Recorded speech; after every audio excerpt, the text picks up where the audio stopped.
All right. Aloha Friday Live, everybody. Thank you for being with us tonight. I'm so happy to have my friend Dee here. We're going to talk about money.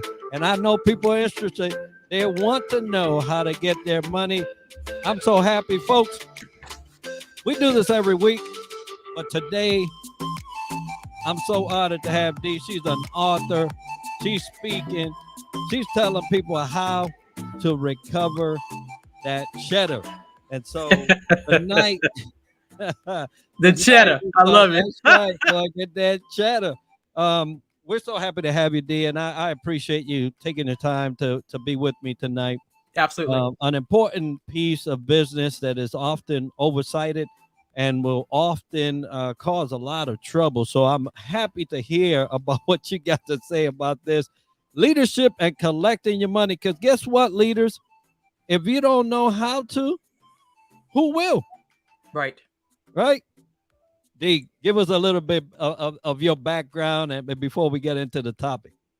I will. Well, first of all, Enrique, thank you so very much for having me be on Aloha Friday Live. As I like to say, with good home training, we always say thank you up front. Gratitude is one of my 3 keys. So you definitely have to say thank you for that. Secondly, so the background story is this. I'm Dee Bowden. I'm originally from Boston, and I live in the great state of Maryland. My fun facts are this: I actually love Ferris wheels, smooth jazz, and great wines, both red and white. So if any of those things resonate with you, we're gonna get along just fine. And if you say Ferris wheels, yeah, well, okay. For those of you that don't that like smooth things like me, I like Ferris wheels. Some of y'all might be like, well, I like the roller coaster. Well, whichever one works for you, pick your lane, but do that. Smooth jazz is my jam because, first of all, after dealing with money and leadership and solving problems, I need ways to calm down. That's part of it's important as a leader to do self-care. So whatever that is for you. So some people who do self-care, they go golfing. I don't know how to golf. I like to go listen to smooth jazz. So that's part of it. And then wine, both red and white, wine tastings. We're in that season now where the weather is breaking. People want to be outside. And hey, guess what? After being cooped up for 2 years, we can actually go do something fun like wine tasting. And it's safe now. So if you like wine or bourbons or whiskeys or whatever your thing is that helps you unwind, go do that. But don't forget to include self-care as a part of your leadership strategy. Outstanding. I tell you that I am a smooth jazz enthusiast, so we're already, we're matching on a lot of things. So thank you for doing that. I don't dabble in the wine, but that's a personal preference. Yeah. But hey, if you can do it, go ahead. Get yourself right. Take care of yourself. Leaders, we're going to be talking about money. We're going to be talking about money. And the thing about money is that it's not a problem until it is. Right. Right. And oh my God, Enrique, wait, hold up. I'd like to say for the people in the back, did y'all hear what he just said? It's not a problem until it is. And you know what? If it's okay, I'm going to segue into my story. That will tell you how come it became a problem. So I like jokingly say, listen up, get your glass of your favorite whatever and sit down and come into the room and let's have a conversation. So all joking aside, seriously, about 15 years ago, as I said, I'm originally from Boston. So I used to work for a small IT company.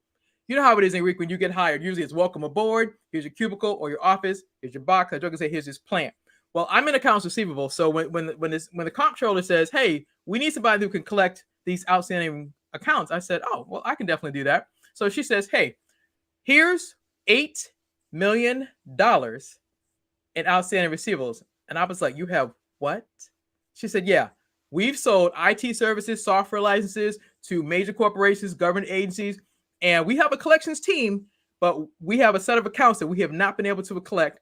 Your resume says you know how to collect money, so we hired you because you can know how to do this. We need you to do this. And I was like, oh, okay, cool. Now I'm a believer, so I had a short conversation with God, kind of went like this. Hey, God, yes, D, how are you? Overall, God, I'm fantastic. Your word says you have not because you ask not. So I'm asking you for a clue. What am I supposed to do to collect $6 million? Now, here's the part of the story you have to understand. I'm a part-time collector at this point. I work Monday through Friday, 4 to 8, and I get tasked with collecting $8 million. So after I get my short moment with God, I get quiet and I learn this, that business to business collections, regardless of what industry you're in, is three things. It's problem solving. Number one, answering the question of what had happened was, why didn't you pay me? Number two, is customer service, doing the follow-up to figure out what possibly went wrong in delivery or receiving of the product or the service. The secret sauce is gratitude. And then I'll add this additional a caveat. It's also relationship building, because even though we're in business, you're in the relationship building business. And That's so right. when you don't get paid, you gotta go back to your relationship and figure out, so what happened? So $8 million, I get the list. I collect $6 million in 60 days while working part-time. Now, the CEO is like, oh my gosh, that's amazing. Comptroller is like, man, she is crushing it. And I did. Now, after that, the CEO of the company says, listen, let's have a conversation. I don't know if you've ever been laid off or been downsized from a company. Well, that's what happened to us. The CEO says, let's all come downstairs and have a chat. If you've ever been in sales, if you're in sales, most people who do sales, you usually get a commission. If you do collections or AR, you get a bonus. I'm thinking we're going to get a bonus because we done collected all this money, me and my team. So they're like, no. We come downstairs and they say, listen, thank you for your service across all departments. We've made an executive decision. We are closing the company today. This is 2 months before Christmas, and you got 30 minutes to go pick up your box and your belongings and leave the building. 100 people, a small company who mismanaged their AR, got shut down. And so when I recovered from that experience, I was like, man, what happened? Number one. And number two, fast forward, I was like, okay, how can I bring this conversation to leaders, especially CFOs and comptrollers and AR managers, that while you're so excited that you got your contract and you're in new sales, I say it this way. My book is called Collect the Cash. The sale is not complete until the money's in the bank. And I say this, but you must collect it first, because everybody celebrates the beautiful thing about sales. When you have a new sale, a new contract, what do you have? You have a kickoff meeting and you have all the things that celebrate the sale. But here's where the ball drops. After the sale is made, you still have to manage the contract. You still have to do the deliverables. You still have to invoice, and you still have to do my lane, which is collect the cash. And why people don't like doing this is because a lot of people are like, you know what? I worked really hard to get that sale. I don't want to irritate the customer. What if I say the wrong thing? They may not pay me. And then I not only have I'm not getting paid, I've lost the customer. But if you learn how to do this through relationship building, problem solving, customer service, gratitude, will you run up against difficulties? Yes. But if you do it in the right way, you should be able to get your payments, because just as you were confident to ask for the sale, you have to be just as confident to ask for your payments. And that's how I got here. Well, I tell you that the payment is more important than the sale, folks. I agree. I'm glad you said that, Enrique. I agree. But if you talk to other people, if they talk to them in business, they're more focused on the front end. I happen to be I'm on the back end, because I know that on paper you can list all the sales that you have, but if the money is not in the bank, you don't really have the sale. What you have is a promise of a sale, not the full sale. Yeah, I have. So they gave you an $8 million task. Yes. You get 6 in 60 days. Yep. Working part-time, Monday through Friday, 4 to 8. And then they close it down. Yep. And the company is no longer existing. I mean, this is my personal story. So people ask me all the time, why do you do what you do? I said, because I personally went through this. That's why when I ask people, I say, have you ever been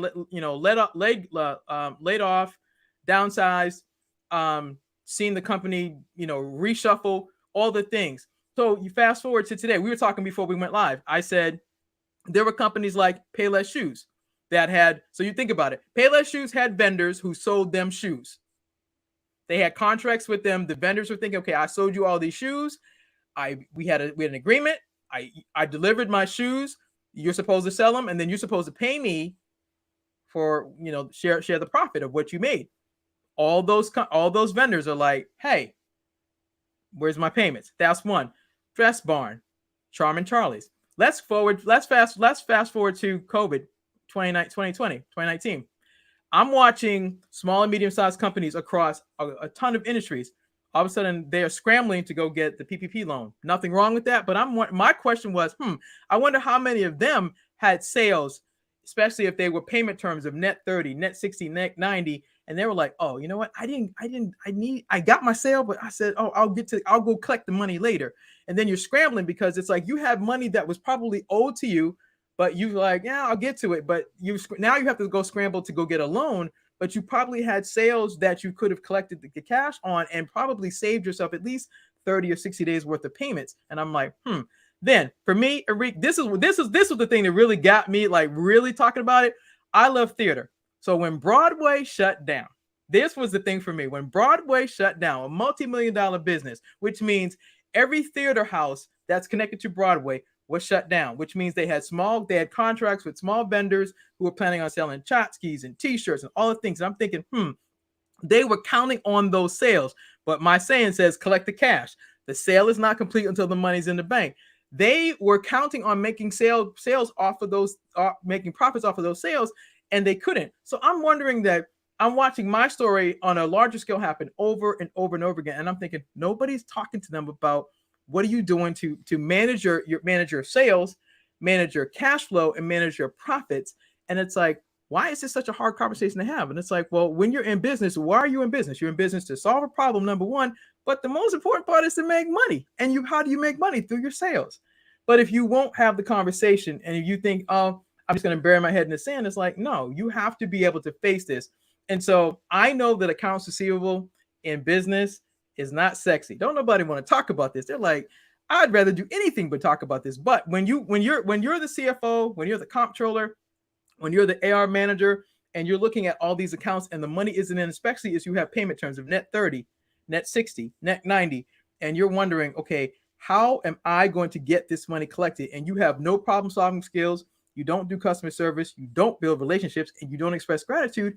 How do you expect to get paid? Because those are the tenets of how you do it. And you people ask me, how did you collect the money? I just told you. Problem solving, customer service, relationship building, and gratitude. That's how I've been able to collect the kind of money I've collected. And I tell you, so when you start talking about net, and I had a conversation about this not too long ago,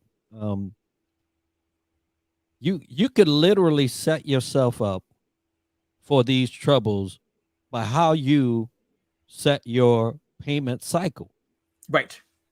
And so for leaders out there that thinking, right, what does this have to do with me as a leader? If you can't look at a policy that is current, and you come in, let's say you come into the company and you're looking at their policy, you see how they collect their money, how they expect their money, right? Because you get what you expect. Exactly. If you tell me I got 60 days to pay you, guess what? I might think about it at 59. And I have. Right. So you get what you expect and what you give people as an expectation. So when you're setting these things up, you could literally be setting yourself up if you don't have a proper mechanism to collect. It is not the expectation of the money that's the problem. It's the collection. Yeah.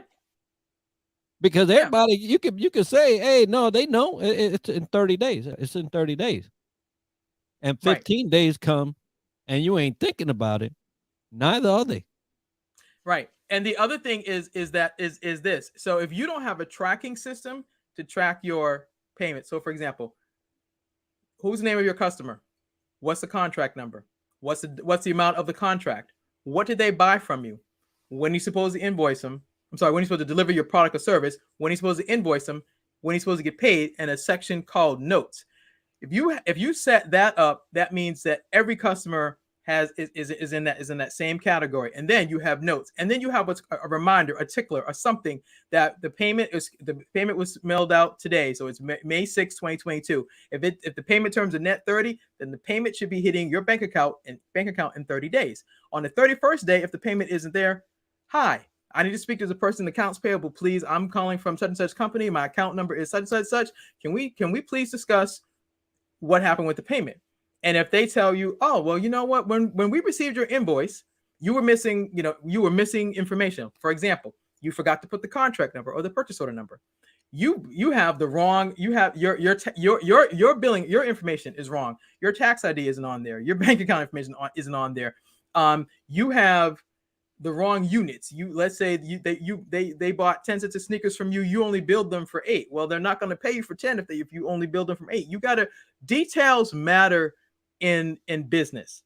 And if your invoice isn't properly prepared and you're wondering how come I didn't get paid, but did you follow the steps in the contract? The contract or the agreement probably tells you, make sure your invoice has the following information: your information, their information, your banking information. There's an email to send the invoice to. If you have to do what's called backups, which is receipts or additional information, did you prepare the invoice properly? You can't get upset if people haven't paid you if you didn't pay attention to the details when you submitted the invoice. And then if the person tells you information is wrong, before you go left, thank them, which is the gratitude part. Thank them for telling you why they didn't process your payment. Take the notes. Ask them, can you submit what's called a revised invoice so you can actually get paid? Then you take that invoice once you revise it, you make that your standard. That's your template. Then you know how to bill consistently every single month or every 2 weeks or however it is, and you won't keep making these same mistakes. A lot of times the cash flow is missing because you don't do the follow-up. The fortune is always in the follow-up, but if you won't do the follow-up, you're not going to get the fortune. And not just the follow-up, the details. Folks, if you may not be getting paid because you ain't doing it right. Yep, that's true. And so if I'm on this end and I'm like, well, I'm not going to do their work, they can wait. Exactly. Right. I mean, I would hope that somebody be like, okay, we owe that money, right? You know how much you owe. Just go ahead and pay them. But if I'm waiting on you and I have that as an excuse, you might be setting your own self up. So I love the fact that you give a tip here. And if you ain't listening, if you're out there and you're having some money problems, y'all better get in here and start listening. Yep. The template came about, and I love how you set it up. The template came about an error. Yeah. Sometimes we can't get it all right the first time. No, not at all. But like you said, if you don't have a note section where you're taking some notes and say, yo, y'all left this out and this out, so somebody can make those changes, because the longer, now I've always wondered, but never dove into, when people know they owe you and they don't pay, there is something about the bank and holding my money longer. Right? There's some play in all of this. That people don't understand, right? Because if you let me, I got this $2 bill right here. Right. If I hold this $2 bill for another 15 days, it might be $2.05. Right, because you've earned interest. Right. So there's a play in the whole when I pay you, when I don't get paid, and all this other thing that people need to understand. But there's also, you mentioned gratitude. I love that you mentioned gratitude, because a person that just goes high and right, without saying, hey, I made that mistake. Oh my goodness. Didn't even realize that. Thank you for bringing that up. I really appreciate that, and then hold a different conversation, right? And kind of control the conversation, because that's what you do. Can I provide you a, supplemental or revised or, oh yeah, go ahead and we'll take care of it. It makes sense. And that part right there, Enrique, when we're talking about relationship building, that's part of it. The reason I also talk about gratitude is this. You probably know this better than I do. I have seen clients and customers, especially during the holiday season, they'll send out these holiday cards. Thank you for doing business with whoever it is. We appreciate the fact that you've been a loyal customer for such time, and we want to thank you for this. We wish you, a great holiday season, and we look forward to serving you in the following year. That's gratitude, and that's customer service. Why? Because they realize that you have a choice where you spend your dollars. And it's a small thing, but sometimes they'll add a gift card. They'll give you a coupon for something, whatever. The point is that business people realize, and businesses realize this. And the world that we live in today, everything is not solved with 144 characters. I don't care how fast your thumbs are. You can't solve everything with 144 characters. But when you go the extra mile, the reason customer service matters so much, and especially in this world where, if you go on Yelp or anything else, or as I like to jokingly say, somebody can go live right now while we're talking and can say, oh my gosh, I had the worst experience dealing with Dee. This is just an example. I'm just saying this as an example. But you can say, I had the worst example dealing with Dee. And it was like, oh my gosh, it was this, that, and the other. And they're like, well, no. But my point is that the world we live in today, people can take their phones and can ruin your reputation in 30 seconds or less. And you got to go do damage control for what happened versus getting on the phone, getting on Zoom, getting on was it Microsoft Teams, Google Meet, going to Starbucks and having having an old school conversation to figure out how can we solve this problem so that we don't keep making the same mistake. Because sometimes people just don't know. And what I've learned in doing this work for a long time, a lot of people won't take the time to say, can we discuss this? You'll just keep making the same error. And you're like, man, no one ever told me. And why I talk about this in terms of problem solving is that a lot of times it's the details. A lot of times it's relationship building. A lot of times it's customer service. A lot of times it's gratitude. And sometimes it's just that, you know what, you don't know what you don't know. But if you want to get better at it, you have to be willing to get the feedback, make the course corrections, take responsibility for the mistakes you made, and then do better. That part. And everybody can benefit from doing better. Right. So let's take those 5 points that you've just that you detail in your book. Now I see your book in the background there, right? And yeah, collect that money, get that Collect cash. cash. Yes, get that cash. You can't be in business long if you can't. Right. You can't. Right. So there has to be a way of doing it. Now you mentioned relationship. There's a lot of people that void themselves of relationship, especially in business, because it's just so fast paced that you don't have time. But if you don't have time for relationship, you may not have time to collect. Right. Exactly. So how is the relationship piece integral for this whole process of getting my cash? Well, for example, if you work in a company that has let's say you have a salesperson. If you work in accounts receivable and there's a salesperson on your team, I recommend that you build a relationship with him or her. Just because here's the thing. If they're on the front end, they've made the sale for the company, they're going to put the information into a CRM, the customer relationship management system, right. and all the information is going to be entered in there. And what happens if they fat fingered it and made a mistake? And then accounts payable's got to go bill it, and the error the error is started because the data entry was made on the front was made wrong to begin with. Then the next thing happens is accounts payable's got to go bill them, and then the error is wrong again. And then you are in AR like me, and you got to go collect the money, and you're like, man, every time I go to try to collect this cash, I run into a problem, and it's like, oh well, let's problem solving. Let me go back. Salesperson. Hey, Johnny. Hey, Steve. Whatever. Can I chat with you for 5 minutes? Listen, I have this account, and I'm having a problem collecting this. Oh my gosh. Do you know what? Let me. What's the problem? Let me see. Well, here's the information. Oh man. I was rushing trying to get that. I just closed the sale, and I'm banking on how many commissions I'm getting. And I was rushing to get that information into the system, and I messed it up. Oh, well, can you fix it, please? Because that one error is costing us problems from sales to AR, to contracts, to billing, to us, and we're running into a problem. Okay, cool. So relationship, that's one. Number two, your vendors, your clients, the person that processes your invoice is super important. Everybody thinks, oh, no, they're not. Well, actually, yes, they are, because that's the person that cuts that check.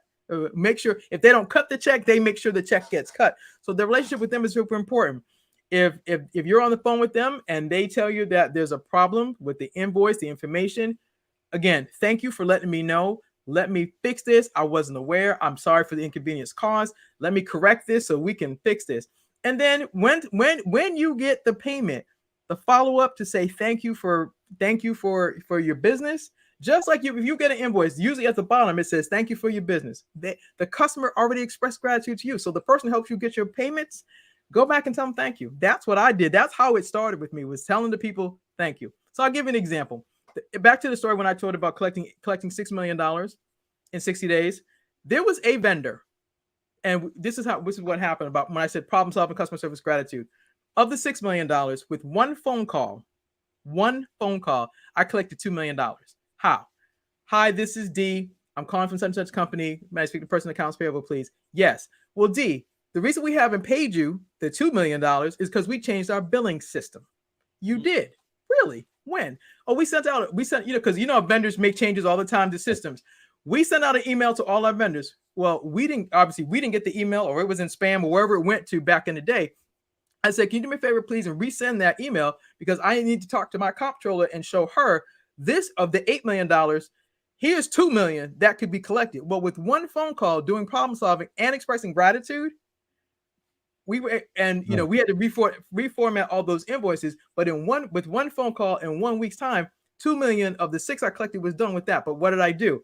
The person that sent me the information, thank you. When the checks came in, thank you. And it was just one of those things. I've just learned that none of us get to higher heights and excel without saying thank you to the people who walk alongside us, number one, who recommend us, number two, who show us things that we can't see, number three. And when you can learn those lessons, that's how you grow as a leader, at least in my world. Absolutely true. Now, I remember my sea days, right? When I was out there deployed, they would say, hey, there's 3 people you don't want to mess with.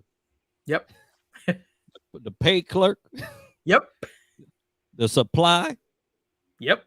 And the cook. Right. Exactly. People you don't want to mess with. Right? And it's all about relationship, right? You go through the cook line. You're like, hey, good morning. How you doing? Hey, what would you like? Oh, man, thank you. I appreciate it, man. Have a good day. The next time you come around, you say, oh, just a little bit of that, and you get a bloom, big old food. And yes. Like, what's this about? It was relationship. That's what. And everybody looking at you like you got some favor, right? So, but it's like that. You have to build it.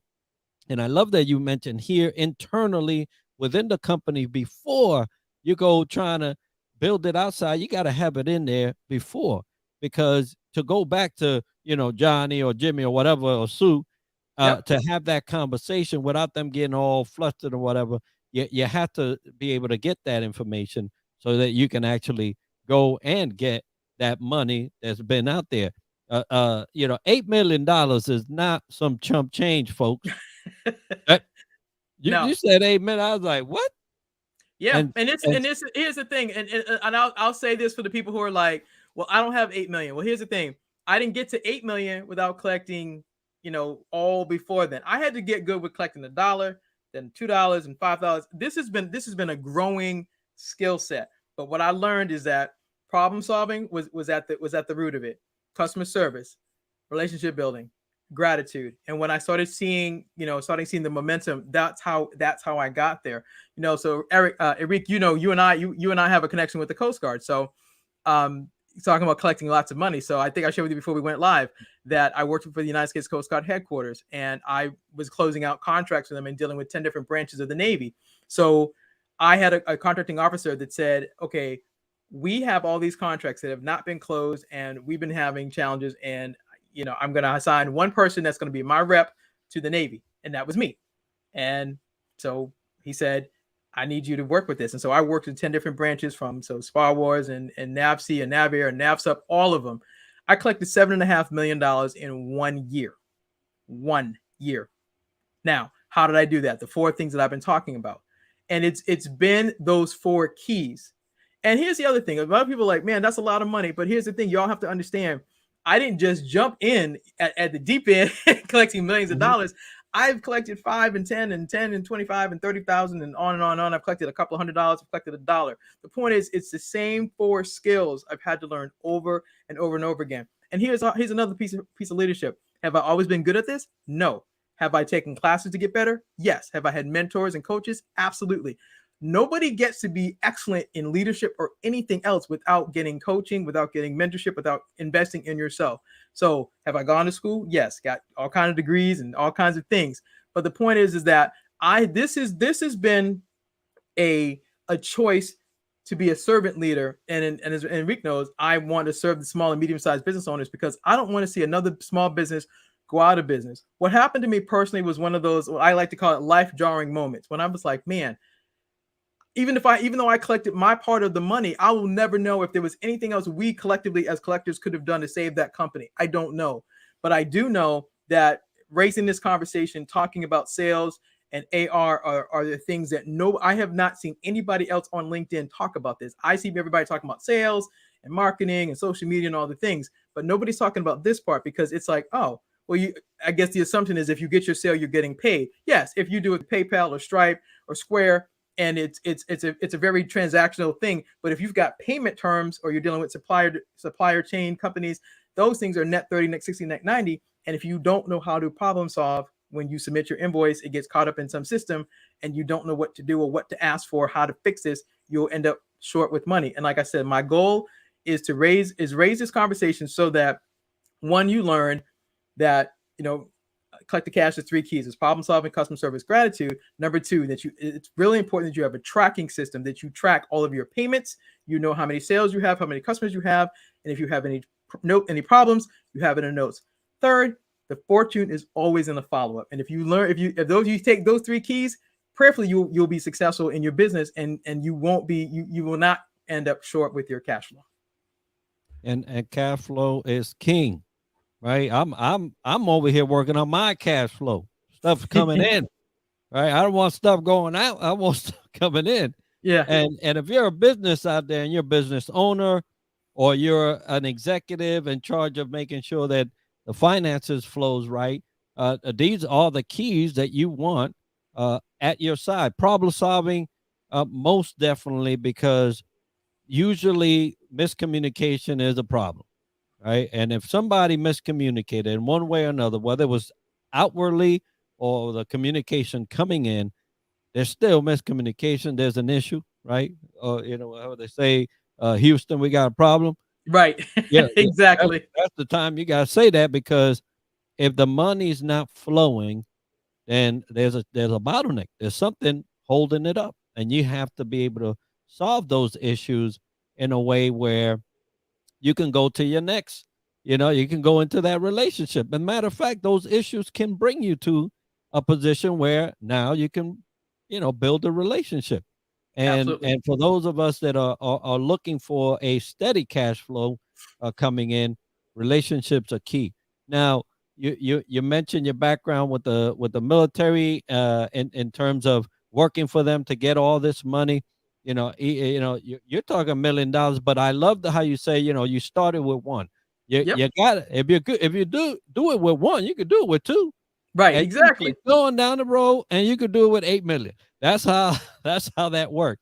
So that's folks, true. And I think, I'm sorry. I think that a lot of people here, because I've heard people say, man, I've heard your story, and it's like, that's so impressive. And it is, but I want you to understand that I didn't just get here. I've been doing this for a while. And I have invested in myself.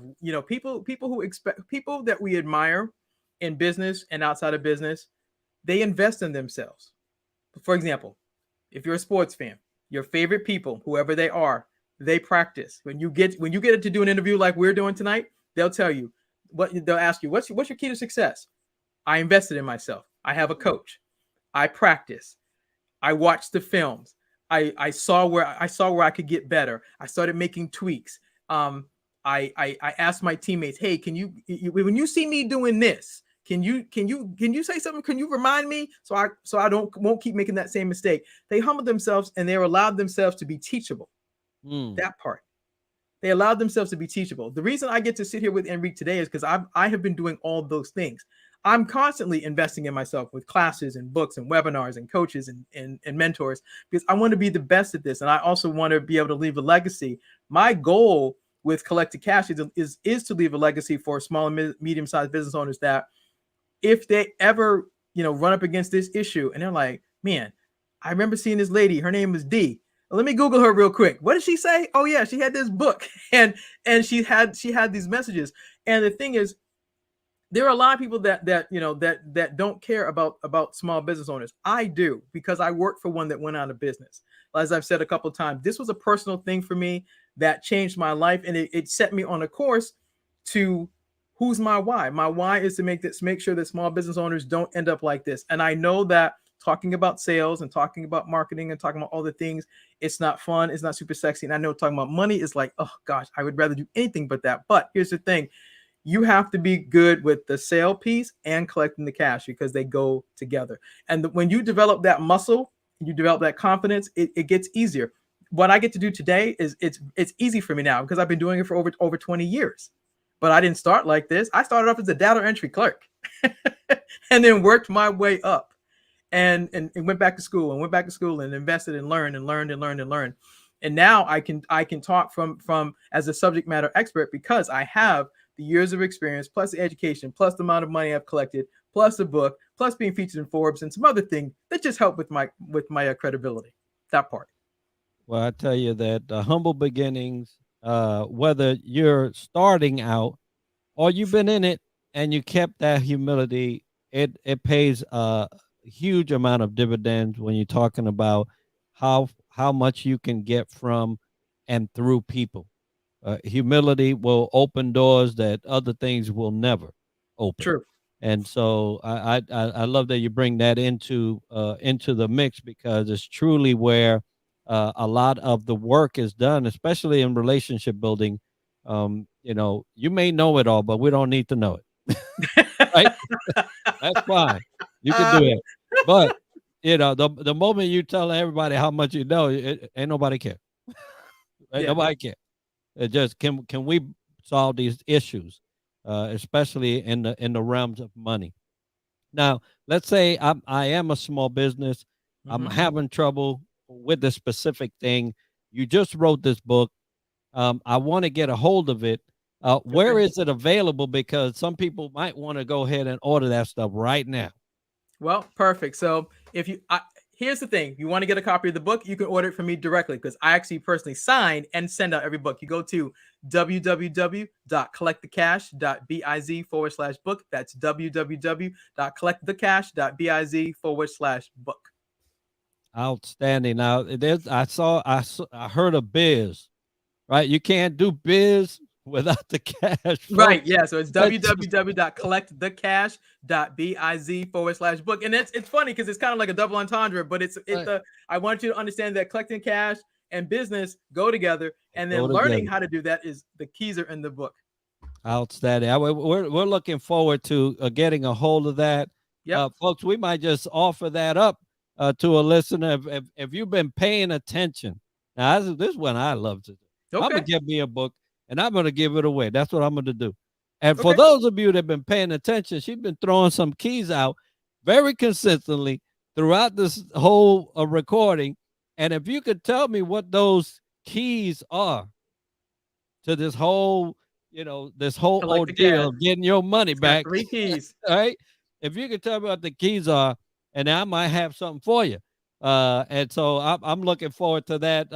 Put your response in the comments if you're listening now or you're listening in a replay, and I'll make sure to coordinate with Dee and get that for you. But Dee, if they wanted to get a hold of you, maybe have you speak, have you do a training, maybe have you supply something for them as a company, how could they do that?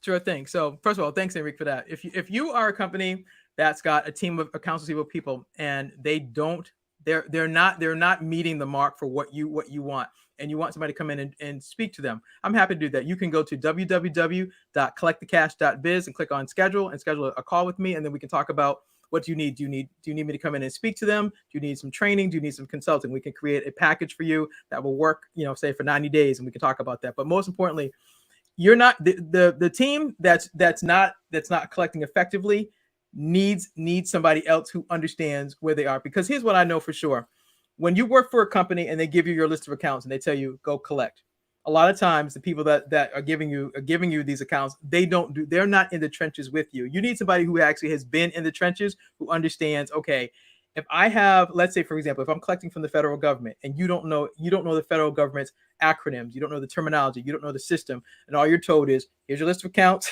with the government, do the best you can, and nobody has ever asked you, do you need help? That's a problem. Because unfortunately, the people that are on the front line of collecting the cash, especially in businesses and industries and government, a lot of people just give them the work, never ask them, do you need any additional tools?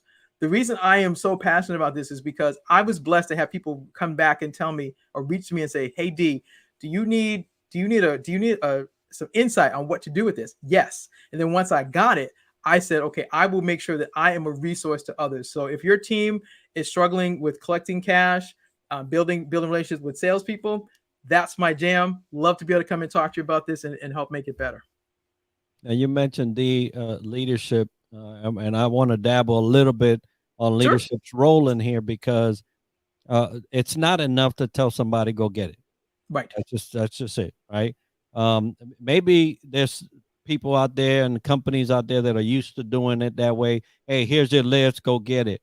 What's leaders' role in the whole cash flow thing? Because some of them have absolved themselves from that responsibility.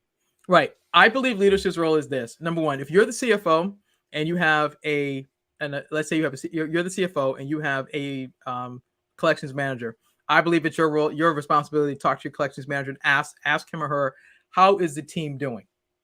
Yes, I know you're looking at all the finances, and you're looking at, day sale outstanding, these accounts are owed, and all you're seeing is the money is not coming in.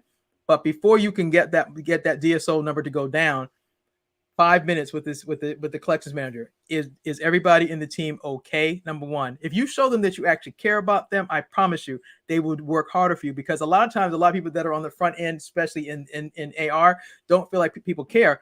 All they're told is, we got to meet this quota, meet the quota. And if you don't show them that you care about them meeting the quota and that you care about them as a person, why are they going to keep delivering for you? The people who produce the best know that their management team is behind them and will roll up their sleeves and work with them. I'll give you an example. So years ago, I worked with a small team, a small value-added reseller company that had a collection team of 5. They had a manager and a director of finance. He was just like what I described, leadership. All he was looking at is, we've got, all this money is outstanding. Matter of fact, I think it was like $45 million was outstanding. He's pulling his hair out because he's got a manager and a team of people, and they're not meeting they're not meeting their goals. Great. They hire me. I come in for 90 days. That's okay. First thing I did was call what I call a collections roundtable. Real school, old school. Meet with all of them. Tell me the stories of what's bogging you down. Okay, great. Bring your coffee, your tea, your bagel, your donut. Bring your chair. Let's sit down. Show me these accounts. Let's work. My sleeves rolled up just like theirs. Let's figure out where the disconnects are. One of the 5 collectors dealt with the federal government, did not know acronyms, didn't know how to navigate the system. So that person was set up for failure. Management missed it. Comptroller missed it. Director of finance missed it. I said, he was never going to be able to collect this money, because no one ever asked him, do you know how to do this? And the assumption was, because they sent him to a training and he watched a bunch of videos and got a bunch of PowerPoints and a bunch of downloads, he knew what he was doing. He didn't. We sat down and he was like, Dee, you're the first person who actually asked me, what do I need? I said, okay. We did that for a week, each one of them for a week.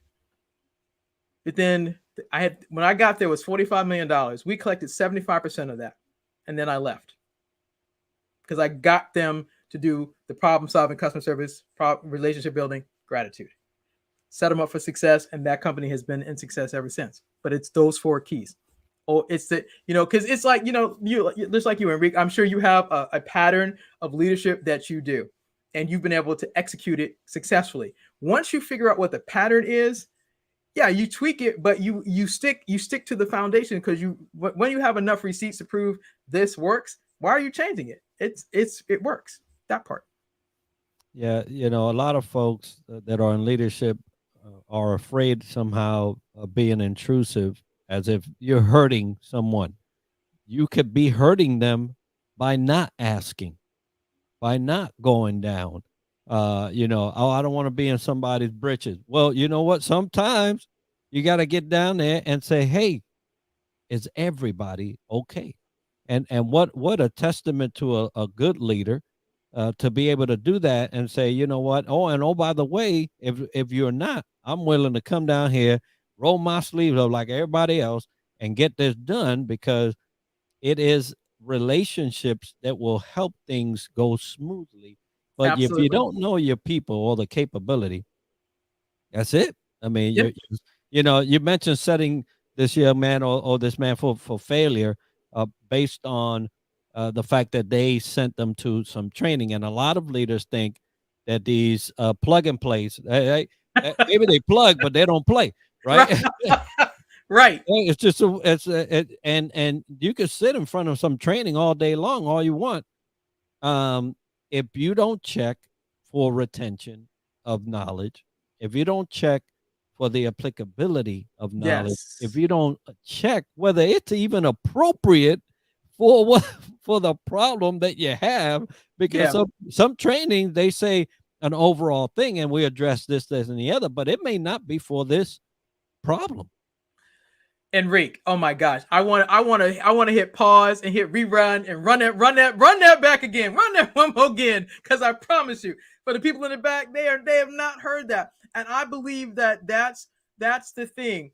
I get it that we live in this world where everybody's has my gosh, they got another online course, or you've got training companies that do this, and I understand that generally speaking they create the training based on the survey that was submitted, and we need this and this, and I understand, unless you're going to bring the trainer on site and they're going to develop a training system for your specific company, they're going to do it in generalities.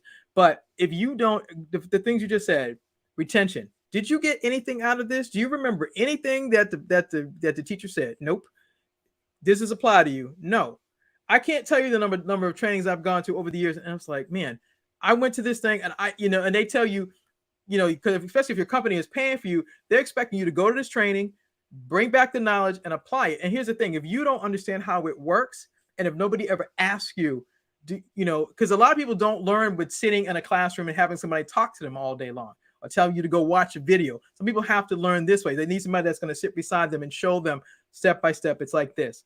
Because even though we do a lot of things through automation, nothing takes away, nothing works better than you can have automation plus that human interaction to make sure you're good, and to take the time to say, okay, if you don't understand, don't feel bad, ask me so we can discuss it together. Because there's the old school, we say it, two heads are better than one. That's called problem solving. Because if I want you to succeed, I would need to figure out what tools do you need, what knowledge, skills, and abilities do you need to be successful, and I need to figure out what's the best way to get it to you. Is it time with me one-on-one? Do you need to do it in a group setting? Do you need to do it online? Do we need to meet at Starbucks? You got to be flexible, because if your goal is to have your people win, then you have to show them that you're willing to do whatever it takes to make sure that they win. Because when they win, you win. It's a recipe for success, folks, and we've been talking about leadership and collecting your money, or collecting the cash. It's critical for the longevity of a business to know how, number one, how your people work. Number two, is the process working for your people? So Mm-hmm. it's two different things now. Right? Do the people work, and is the process working for the people? Because the people could be fine, but the process is all broke. And so if those two are right, do you have these tenets, these elements, right, that Dee shares in her book, to be able to facilitate that money flowing back to you? Because Yep. if you don't facilitate it, you're just a dam, right? You're holding up the water, folks. Yeah. And so leadership has a role in it, sales has a role in it, the accounts receivable and all those folks that collect the money have a role in it.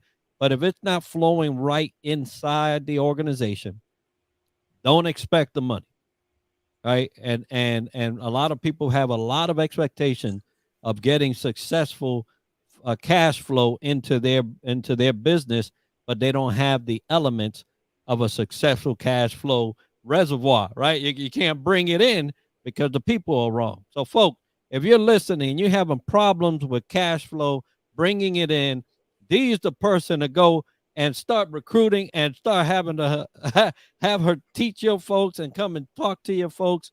Her book is available. We'll make sure that link is in the comments for you to be able to get it. And I tell you what, this conversation cannot be over, but it's coming up on our time. So I tell you, if you're looking for fixing your cash flow, getting your money, contact Dee. We're going to have all that as part of the comments and all that in the section. But I want to tell you guys, number one, I picked the right person for this conversation. Dee is a mom when it comes to getting your money. She's proven herself time and time again. $1 at a time to 8 million. Hey, folks, it works. And you know what else works, Dee? I'm going to tell you. I'm going to send you Honolulu Cookie Company cookies. Oh, thank you. I appreciate that. Cookies. I'm excited. Hey, it's the best cookies you ever going to have. Okay, cool. So, if you don't know about Honolulu Cookie Company, I'm not getting paid by them, but I love them so much I throw them on here because it's Aloha Friday Live. So check them out. Another thing I have, folks, here in Hilton or in Orlando, we're going to have Podfest Expo May 26th through the 29th. I'll be speaking about LinkedIn Live, out of all things. Imagine that. I'll be there. I'm taking 5 people with me. They already got their tickets. We're going to have a grand old time, and we're going to make sure that we learn about podcasting. If you happen to be in Orlando and you would like to go, by all means, get your ticket for 20% off by using DTLW Podcast 20 at checkout. I would love to see you there. Dee, it's been a pleasure. Yes, absolutely. Thank you so much for being with me. And hey, folks, another Aloha Friday come and gone. We'll see you next week. I'm going to be talking with Dee after this. But you guys have a great Aloha Friday and a weekend.